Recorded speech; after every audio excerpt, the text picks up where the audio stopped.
বুঝেছো না আল্লাহর ওলি যদি মরিত আল্লাহর কসম তার দেহটা মাটিতে খাইতো ঘৃণায় কেহ কাছে না চাইতো ওলি আল্লাহর রওজা কিছুদিন আগে ফেসবুকে দেখলাম ভান্ডার শরীফে একজন মুরিদা মইন বাবার মুরিদ তো সেই মুরিদা তিনিও খেলাফত প্রাপ্ত একজন আল্লাহ ওলি তো তিনি মারা গেছেন প্রায় 9 মাস আগে তো 9 মাস আগে তিনি মারা গেছে তাকে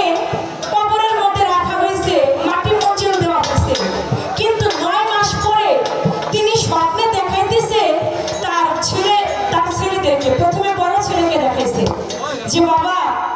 তোমরা আমাকে যে জায়গাটাতে কবর দিছ এই জায়গাটার মধ্যে পানি উঠে গেছে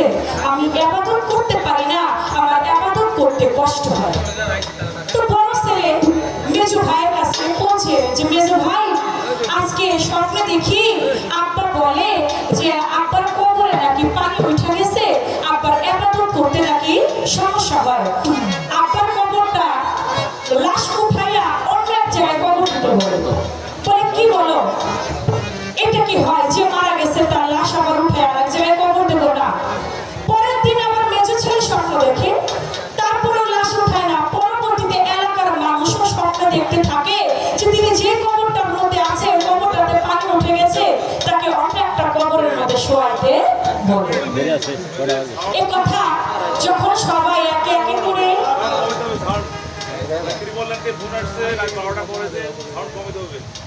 বুঝলাম না সাউন্ড কমাতে হবে